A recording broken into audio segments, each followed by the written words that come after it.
Jodolo e bwo riwruok mar National Council of Churches of Kenya bade ma Nyanza medo jiwo wach mar kwe kinde kaachiel to kod bang' siasa. Kotelo kod Bishop Edwin Ogola mar CCA gi Clement Otieno mar FPCK okwayo mondo jo Kenya kik yie ti kodgi e ndiko kata wacho weche moko manyalo siayo thuo kaachiel to kod kelo kweda e kind jo Kenya.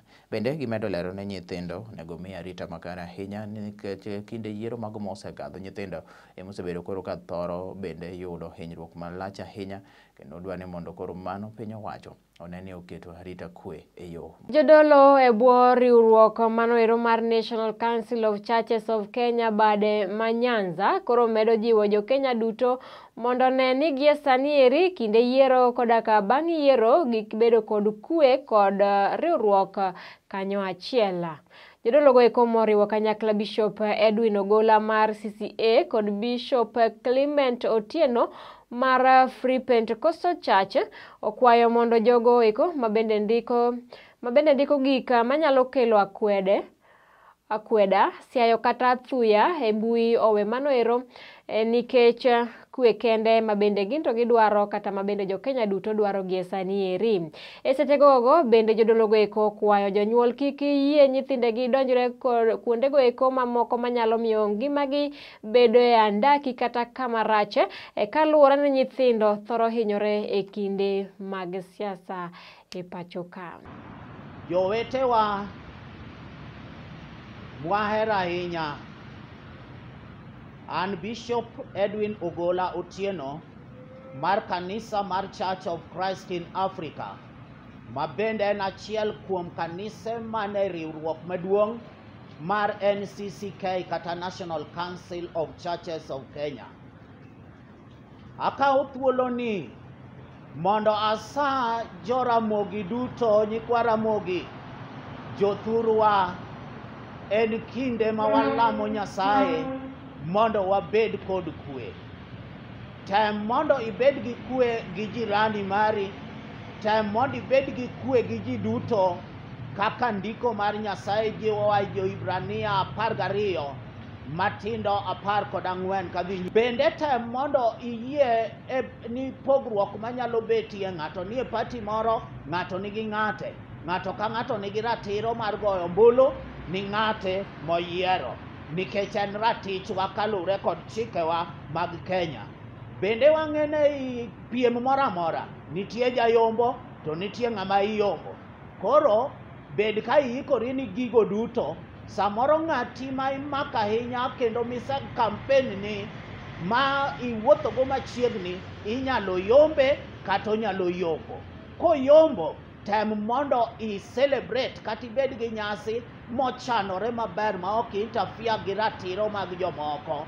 To ka oyombe to bende yie loch, to kiparo ni loch ma oyombego no ok owinjore kendo ok ni kare, to in gi ratiro mar dhi mako kes e doho, mar mako bura e doho, biro konyo kendo maneni ratiro ma oketnwa e pinywa mar Kenya ma wanyalo timo mondo konywa. Watem wabed gi kwe gi ji duto nikech kweno ema piny onagi dwaro. Ndara oselosnwa maber ndi kendo wapako kinde ka kinde kiwacho ni kata mana jatendu ma wageno ni mondo odhi mondo gone ombulu, itemo mondo odhi mbele gi tije mosetimore. Kik waketh ndara, kik wawang' tael, kik waketh property mag ji mamoko, to Nyasaye biro gwedhowa. Nyikwa Ramogi, an iluonga ni Bishop Clement Otieno mar Free Pentecostal Fellowship in Kenya kendo jakanyo mar NCCK. Gimokela en ni mondo akwau wachopo e okang' mogik mar election marwa kendo wakwayo kwe chakre kodi to kwe dhi nyaka ir jirani aeto kwe dhi ir oganda duto manie Kenya. Adwani mondo aparni ni ka kwe onge ober onge mwanyalo betgo. Mane momiyo akwayi kaka jadolo ni kik iwach wach moro kata indiki wach moro e mbui manyalo ketho kwe, manyalo nyisa kwede manyalo nyiso kelo lweny e dier oganda. Mae en thuolo manyaka iluor ratich ji te mar goyo ombulu. Kapo ni ok iyie gi gik ma ng'ato wacho, to in ema koro iwe dhi kama intie mondo iland kwe. Kendo akwayo niya, tarik 9 wuog idhi go ombulu, to tok go ombuluno wuog idhi dala. Kik ikel miero kata kik itim gima nyalo kelo miero e kuonde midhi goyo ombulu. Akwayi niya, ng'at Nyasaye, moloyo gigo te, lam Nyasaye ne yiero mwadhi betie ni, kendo lam Nyasaye ne piny mar Kenya goganda duto te. Ok dwaher mondo wabed gi chandruok e thuoloni. To mondo kwe obed e Kenya, in ema nyaka ichung' motegno, nyaka itim gik mowinjore manyalo kelo kwe e dier ji duto. Ka ok kamano, to Nyasaye mondo ogwedhu.